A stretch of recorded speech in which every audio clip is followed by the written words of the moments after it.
What's your opinion on the Quran and the different qira'ats? Well, my opinion is that the Quran was inspired on seven qira'at, seven letters. And do you believe it's been perfectly preserved? Yeah, yeah. So I guess my question is because we see like within Islamic literature that there's been like many changes to the Quran since the time of your Prophet. So there'll be words and verses that were within the Quran that were within the Sahaba, such as Ibn Masud, however you say it, Masud, Yes. which caused conflict. So wouldn't that indicate that there wasn't a perfect preservation and that there was actually a lot of human intervention in terms of the compilation of the Quran? Well, first of all, you have most of the Sahaba agreed, affirmed the Quran, the production of Uthman. They agreed on what he did, Apart from apart from Ibn Mas'ud, who later came along and he right. accepted it. So now, according to your Prophet in the Hadith, did he say The one Prophet of the vowed to four. people He vowed right? to four, and one of them was on the committee with Ibn. So was one of the four Ibn Masud? One of the four on the committee wasn't Ibn Mas'ud, but it was Ubay ibn Ka'b, who the Prophet also vouched for. Right. So Because if the Prophet vouched for four, right? Four people. and one of them was Ibn Masud. One of them was Ibn Mas'ud, and one of them was Ubay ibn Ka'b.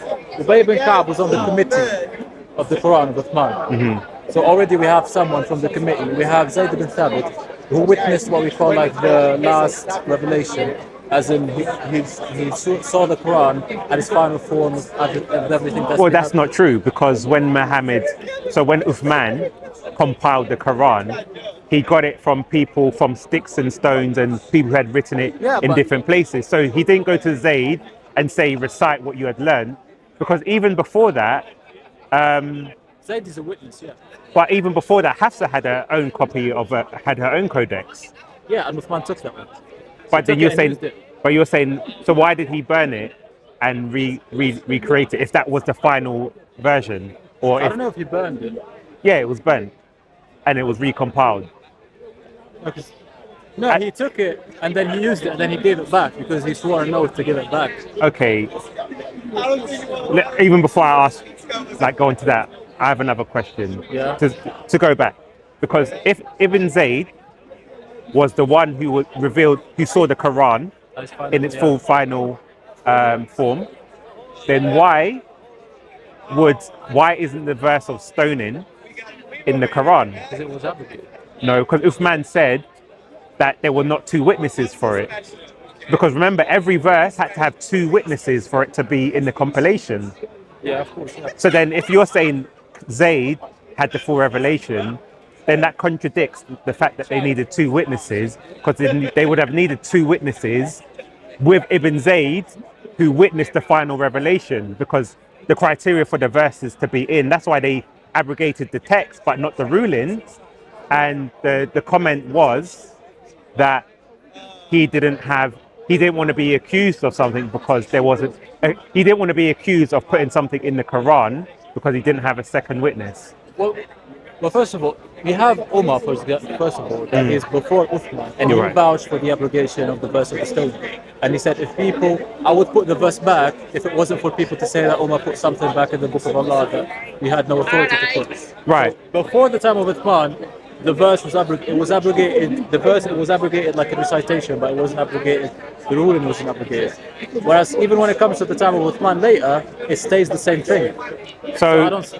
I'm saying, Does Uthman say that the reason this word is not found is because we didn't find two witnesses? yes, let Does me he- see if I have the Because before evidence. Uthman, it was acknowledged before the time of Uthman. Well, this is what I'm saying. So it seems to contradict the fact that you said Zayd was given the final reading. And if Zayd was given the final reading, Yeah. Zayd wasn't one of the four that your Prophet said, learn the Quran from. Yeah, but he was young and he was a Hafiz. But this is what I'm saying. How can he be the one who was. How can he be the one that learned the final Quran when your Prophet gave instruction to learn the Quran from four other people? We got one of them on the committee. That's what I'm saying. Yeah, but I'm saying you said Zaid was there when he saw the final revelation. So were the others there when with the final revelation too? I don't know about that. I genuinely don't know. So then, so why would your prophet then say learn the Quran from those four? I mean, I don't know. Maybe first of all at that specific time, and secondly, You see, this is why Yasser Qadhi said there's holes in the standard narrative. Because even you know these are simple questions, but it would seem odd that if Jibril revised the Quran with Muhammad several times after, what was it Ramadan? yeah. Yeah, several times, and left the Ummah with a fully compiled version, then it seems that odd that he would say learn the Quran from these four people. Then Uthman went to Ibn Zayd, and then Ibn Masud even had a disagreement about him, saying, when I learnt the Quran, you were still in a little boy, essentially. Yeah. So the narrative doesn't seem to add up. And especially if you add in the fact that when they did recompile the Quran, because if Hafsa had a finalized Quran, they wouldn't have brought people who had their sticks and stones, the Quran written on parchment leaves and whatnot, and compiled it. And also, which I'm trying to find, stating that you needed two witnesses for the verses to be accounted for. That's for responsibility, because you can't, even though they could have personally just written down what they know, but that wouldn't be justice, because. So who knew? Because as well, one of the reasons why they writ down the Quran was, if it was in its final form, it was because of the battle of Yamama against Musaylama, where lots of the Qur'an died. So either many had memorized it, or you had one copy. If you had it written down, then it wouldn't have got lost in the battle. No, the copy. I'm not aware of any copy that was lost in the battle. No, I'm saying there's a lot of people who have memorizers. But I thought it was Umar had a written codex, which was the final one that was revealed. Abu Bakr had a written codex. Yeah, sorry, Abu Bakr. Yeah, and it was with Fatima, and Uthman used it for his. So then, why did he say, "I'm worried that we will lose the Quran in the battle because many of the Quran or the reciters died, and that we need to compile it"? If Abu Bakr already had one. Oh, okay. Well, recitation first of all, because without their critical marks. Yeah, but Abu Bakr already had a. Yeah, but you don't have diacritical marks in that. So you're saying Uthman recompiled just to add the diacritical mark? Because he sent it out without the diacritical marks. I think he just tried to do what is best in his eyes. But that's what I'm saying. Does it make sense that I'm Abu Bakr, I have a copy. Yeah. There's a battle over there with the Hafiz or whatever, who apparently memorized different parts of the Quran. Yeah. And they died, and then Uthman has said, let's compile the Quran because you're afraid that the Quran will be lost. Yeah. But you already have a copy here. Yeah, but look, the man did what is best in his eyes. Does that make sense? He took the codex that Abu Bakr had already done, right, and he used it to compile his codex as well. And he used the same committee. But so I'm saying, why would you? If the codex is Fatima's, was it Hafs? It was Hafsa's codex. He's not going to take and say, "Oh, sorry," because it was her own. So he took it to use it, but then he gave it back. So I don't see the. Yeah, but I'm saying, why would you say let's compile the Quran if it's already compiled? Okay, I understand what you mean now. Yeah, because it was. Okay, I understand what you mean now. I think the answer to that is because the spreading of Islam that was happening very quickly, he needed a copy in each place. So you just copy Abu Bakr's one multiple times? Because he said specifically, I will fear that the Quran will be lost, so let's write it down. But I'm saying there was already compiled one, because that's why I asked you, who was there when Muhammad gave the full final revelation of the Quran in all the 7 different modes? Yeah. If it was Ibn Zayd, then if people are dying, you wouldn't have had to worry, because you had Ibn Zayd, you also had the Abu Bakr's version, and also the 4 who said learn the Quran from. It's not immortal. Yeah, but then you had it written down, so why would you compile something that was already compiled? I don't know, I think he just did what's best in his eyes, man. I don't know what to tell you, bro. Well, does that make sense, is what I'm asking you? It makes sense to him. But not to you. It makes sense to me. Okay, explain what. He used. All I can say is that he used Abu Bakr's codex. He used it, and that's all I can say. Honestly, I don't know what to tell you, bro. Yeah, but I'm saying, why would you say let's compile the Quran if it was already compiled? I think he meant in those specific areas. Like he compiled it to erase the confusion in those specific areas. And we I also understand. have, yeah, go on. No, I understand your questions, honestly, but that's all Yeah, so that's what I'm saying. The Islamic narrative, or that's all I'm highlighting, is that it's very contradictory, and it doesn't make sense because if Muhammad gave, for example, the final sermon, there was supposed to be loads and loads of people there. So if Muhammad has finalized the Islam, because in the Quran it says, "This day I've made your religion perfect for you," Yeah. and he's gone through it after Ramadan with Jibril to make sure there's no mistakes. There had to be some people that he gave the recitation to that held it. So if they had the final version, then it would have had to have included the four, because you wouldn't say learn the Quran from people that didn't have the final version. Oh yeah. Hold on. I'm not sure if. Does that make sense?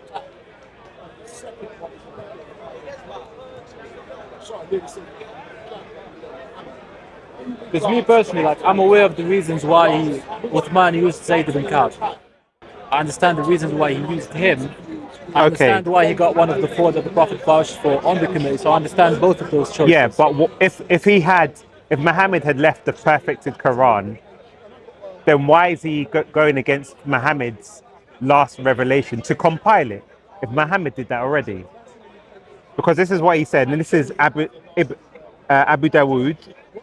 It says, we have been informed that much of the Quran had been revealed, but those who knew it were killed at Yamama. They had preserved it, and it was never known or written after them. Can you read that again, sorry? Okay, so this is in Bukhari. I'll start with Bukhari. Yeah.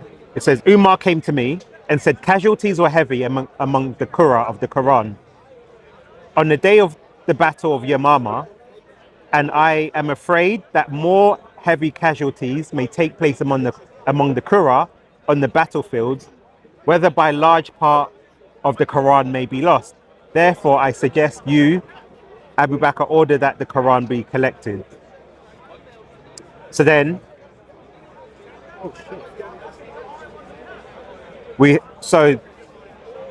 wasn't aware of these many cameras, man. you look up and I wasn't aware, man. So I'll give you another report. Say you look down, you look up, and they come out of nowhere. So this is Ahmed Hanbal, and he says, so another quote says, we have been informed that much of the Quran had been revealed, but those who knew it were killed at Yamama. They had preserved it, and it was never known or written after them. And this is works that can be found in, I think, Al-Sayuti. So now, does that statement go with the claim that Muhammad finalized the Quran and it had left it with a choice of his closest companions?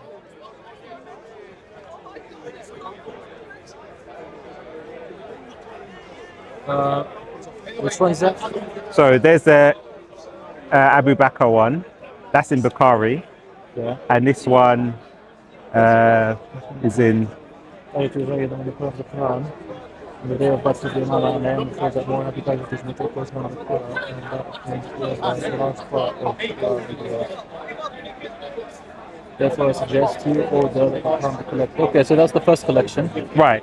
But then, if Muhammad had already given a final revelation to someone, why would you then fear that it needs to be compiled? Because there should have been, for example, he can die. He can. Okay. So now, if I find, for example, where it talks about the two witnesses, then that would go against. Because they'll say, I was there at the final revelation. Muhammad revealed it to me. And if the Quran is so eloquent, you wouldn't be able to fabricate a verse. You wouldn't need two witnesses because the proof would be the eloquence of the Quran in itself. Because if you can't copy the Quran, why would you need two witnesses to verify that it was from the Prophet? Well, first of all, abrogation. Secondly, Would you abrogation? yeah, so for, like the verse of stoning as a basic example, like someone could bring the verse of stoning, but if you don't have two witnesses, then it might have been like just an abrogated verse that you were not aware that it was abrogated. That's But one. here's the problem, and here's even a problem with the Islamic narrative of the verse of abrogation, because it's supposed to where it does apply to rulings, but according to the Quran, it says it's supposed to be replaced with something better. So when the verse is abrogated, it's replaced with something else. Or something like it, or that. So what was the something like it that was revealed in its place? Well, I'm not aware specifically in the place of that specific one. But that's what I'm saying. So what you've been fed is a stories which you've not questioned, but when it's put to you and you think about it, it doesn't make sense, because even Allah's own very testament was that we replace it with something similar or something better. Yeah. So why would you abrogate the text but not the ruling? But then if it's abrogated, it should be it doesn't make sense. Why you would abrogate the text? What I think happened is that people knew that there was a punishment for stoning, and because they required two witnesses and they could only get one witness, they knew it was a ruling that had been carried out, so they kept it. But because of the requirement for two witnesses, they didn't put it in the text, but they kept the ruling. The reason I wouldn't be on board with that is just because of the reports we have in the time of Umar that he gave his own testimony. Are you aware of that one? Yeah, he Umar gave talks it. about the verse of obligation. What does he say? He says, Allah revealed the verse of stoning, and if it wasn't for people, if I didn't fear that people would say Umar added something to the book of Allah that he had no authority to, I would add it in the Quran. Right. So he had authority that he didn't have the authority because it's based on the two witnesses. No, that was Uthman, in Uthman's time. Yeah. So say that verse. Say what you said again. Umar said, Yeah. if I did not, the verses of stoning were revealed in the time of the Prophet, and we knew them and memorized them. Right. And if I wasn't scared that people would say that Umar added something to the book of Allah that he had no authority to, I would Right. add it again. So where does it say it was Meaning- abrogated? He acknowledges the abrogation. That's not. That's not That no. report literally acknowledges No, the abrogation. no, You know, that rule of two proves my witnesses- point. The rule of two Yeah. witnesses, was that given by the Prophet, or it was a personal effort from Uthman? Which one Yeah, was it? that wasn't given by Muhammad. Yeah, it was a personal effort by Uthman. Exactly. So you can't apply the personal effort of Uthman to Umar and say he did not do it because he didn't have to. So this is the thing. So why would Uthman make a criteria that Muhammad didn't make? Because this is what I was saying. Remember, how does that go? Because what you should show me is that Muhammad's final revelation of the perfected Quran, Yeah. he explained to someone that this is now being abrogated, but the ruling is being kept. Because he would have been the one who revealed the final version without that verse in it. Yeah. So how would it then come later on that Uthman is taking it upon himself, and it's not a criteria that was established by Muhammad? Yeah, because first of all, the process of witnesses is something that the Prophet himself like heavily relied on. Because Yeah, but he gave a final revelation, and he said learn the Quran from the four. Yeah. So they should have had already the full revelation that they could have taught to people. But then it was Uthman who made the criteria, not one of the four. No. Because they would have said, this is not in our recitation because the Prophet never taught it to us, because it's abrogated apart from the ruling. Wait, say that again. So if Muhammad had taught them Yeah. that the verse was not to be in the Quran anymore, Yeah. but the ruling should be kept, Yeah. it should have been one of those four who raised that point to tell everyone, hey guys, Well, they proved it, didn't they? did they? Zaid ibn Thabit Did, You have- so exactly, Zaid, and Ubay. and how many chapters in the Quran did Ubay have? 112. No, was it 116? 116. Then why did he do one with 112? No, it was 100. Yeah, 112 then. Sorry, So What we have now is 112. no, 114. Oh yeah, yeah. Yeah, so he had 112. He had 112. So, Yeah, so he wasn't aware of two. That actually proves the point. but this is goes again. If the Prophet said learn the Quran from Ubay ibn Ka'b as one of the people, Yeah. and he witnessed the final revelation of the Quran, Did why would he? Ubay- Did he? Well, I'm asking who was the person who witnessed the final revelation? Because you said Muhammad went through it with Jibril, Yeah. so clearly it would have been taught to someone. Yeah, of course. So I'm Zaid just was one. Zaid 100% was one of the. no, those because that's people. why he had a dispute with Ibn No, Masud. no, I know for a fact that Zaid had witnessed that the final revelation. But let me just get the names of everyone who Okay. witnessed that.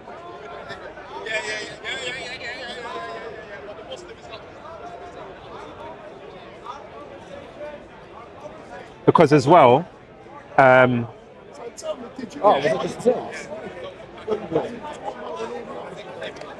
Okay, so here's this should give us an answer. okay, Oh, come on. Look how tiny it is. Now I have to zoom, but when I zoom, it doesn't scroll. or You maybe see it? turn your phone sideways. Oh, okay, that's good. So the final revelation is when Jibril showed the Quran to the Prophet on his Okay. final form. Okay. Right. It was right from the authority of Aisha that the Prophet said that Jibril would show him the final version of the Quran every Right. year, Uh-huh. one or twice a year, Mm-hmm. and that he gave him now twice. So the And I see final myself, recension. and I see myself, yeah, and I see myself dying soon. So So fear just before Allah. he died, Okay. yeah. So this is one. Another report in Bukhari says, So who did he teach that final recension to? I think that's what we're coming to. So that's the first one. I think this one just explains the concept of it. Okay. This report says, Now, actually go on and okay, say it. actually, Yeah. this report just is like is a reiteration of the first one. Okay. And then it says, and the one who witnessed this one from the Sahaba is Ibn Mas'ud and Zayd ibn Thabit. So okay. So Ibn Masud and Zayd Zayd. ibn Thabit. So Yeah. now we've got evidence here that Ibn Masud is one. So now, if Ibn Masud had to give up his codex, why would that be possible if he was one of the people that witnessed the final recensions? Right, so you have Ibn Mas'ud and Zayd ibn Thabit, who are the two at that one, at the last.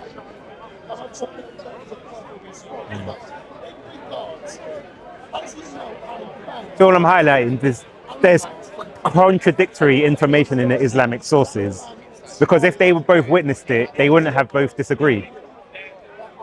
And Uthman would have had no right to then take Ibn Masud's codex, because if man was doing something Muhammad had not done himself.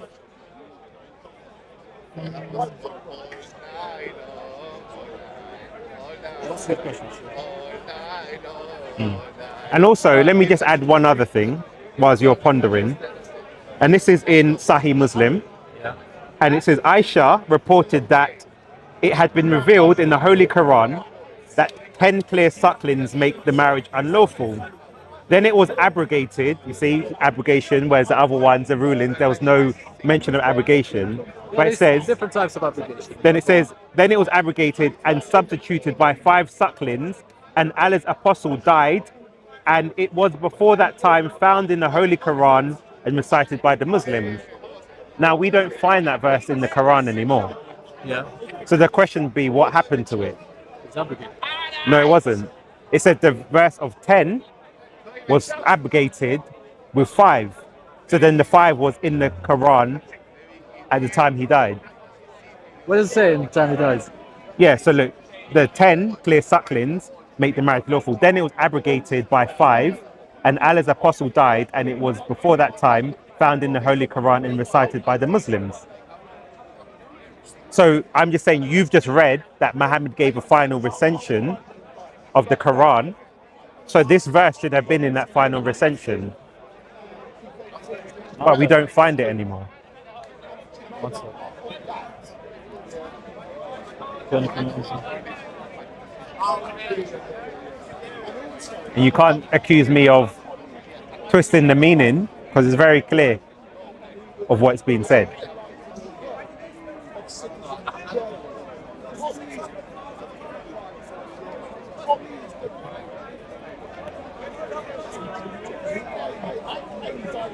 Alright, let me just find one thing really quickly. No problem.